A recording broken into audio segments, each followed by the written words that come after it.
इसी विनंती के द्वारा हमने हमारे मार्गदर्शक के घर में हम वचनबद्ध हुए हैं, कार्यकर्ता जी के घर में हम वचनबद्ध हुए हैं। और हमारे जीवन का जो पहला चरण इस मार्ग में आने के बाद प्रांतकालीन ये ब्रह्म मुहूर्त का समय 5 और 6 के बीच में हमने जो ये सुबह की विनंती किया है, ये बहुत ही अद्भुत है, बड़ा चमत्कार है। और यही वो सुबह की विनंती है जिसके माध्यम से हमारे जीवन को एक नई दिशा मिली, हम हमारे जीवन की दिशा तय कर पाए। क्योंकि इस प्रकार के तत्व शब्द नियम, इस प्रकार की सुबह की जो विनंती, शाम की प्रार्थना, इसके पहले हमने किसी ने नहीं बताया कि भगवान की विनंती क्या होती है, भगवान को कैसे बुलावा करें, है ना, भगवान की प्रार्थना क्या है।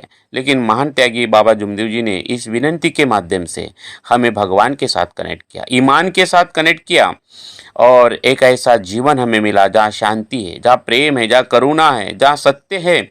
आइए ऐसे सुबह की विनंती महान त्यागी बाबा जुमदेव जी ने, जो मानव धर्म की विनंती बहुत ही अद्भुत है, जो हमारी आत्मा को शुद्ध करते, आत्म शुद्धि के लिए, भगवत कृपा पाने के लिए, भगवत कृपा को जीवन में स्थापित करने के लिए सुबह की विनंती बहुत ही शक्तिशाली सूत्र है। सुबह की विनंती बहुत ही शक्तिशाली है, और इस विनंती के प्रत्येक शब्द को बहुत ही गहराई से आध्यात्मिक लेवल पे, बहुत ही गहराई से आध्यात्मिक लेवल पे इसको हम जानेंगे, इसका चिंतन करेंगे, एक एक शब्द का, एक एक शब्द का।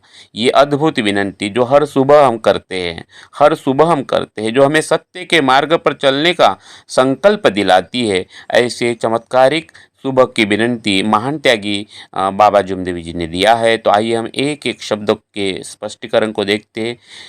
तो सबसे पहले मेरे प्यारे सेवक भाइयों, अभी तक आपने इस वीडियो को सब्सक्राइब नहीं किया होगा, हमारे चैनल को सब्सक्राइब नहीं किया होगा, तो सबसे पहले सब्सक्राइब कर लीजिए। और उन तमाम लोगों को मैं धन्यवाद देता हूं कि हमारे जो 600-700 वीडियो है, आप सभी लोग गहराई से पूरे परिवार के साथ देखते हो, काफ़ी लोग शेयर भी करते हैं। और यही मानव धर्म का प्रचार प्रसार है कि हम अच्छे विचार इस ब्रह्मांड में फैलाए। आइए तो हम शुरुआत करते हैं सुबह की विनंती। सुबह की विनंती हमारे महान त्यागी बाबा जुमदेव जी, महान त्यागी बाबा जुमदेव जी, इन्होंने हमें जो सुबह की विनंती दी है, इसके शक्ति को हमें समझना है। क्योंकि ये केवल शब्द नहीं है, ये केवल शब्द नहीं है, तो ये हमारे जीवन को सत्य में आधा प्रेम से भर देते हैं। यानी ये सुबह की विनंती, ये सुबह की विनंती तत्व शब्द नियम, सत्य मर्यादा प्रेम को हमारे जीवन में स्थापित कर देते हैं। एक ऐसा सत्य वचन, एक ऐसा सत्य वचन जो परमात्मा की भूख मिटाता है, बाबा का आदेश। ये सुबह की विनंती बड़ी अद्भुत है। और ये सुबह की विनंती हम ब्रह्म मुहूर्त के समय ने, सूर्योदय होने के पहले 5 और 6 के बीच में सुबह ये विनंती हम जो करते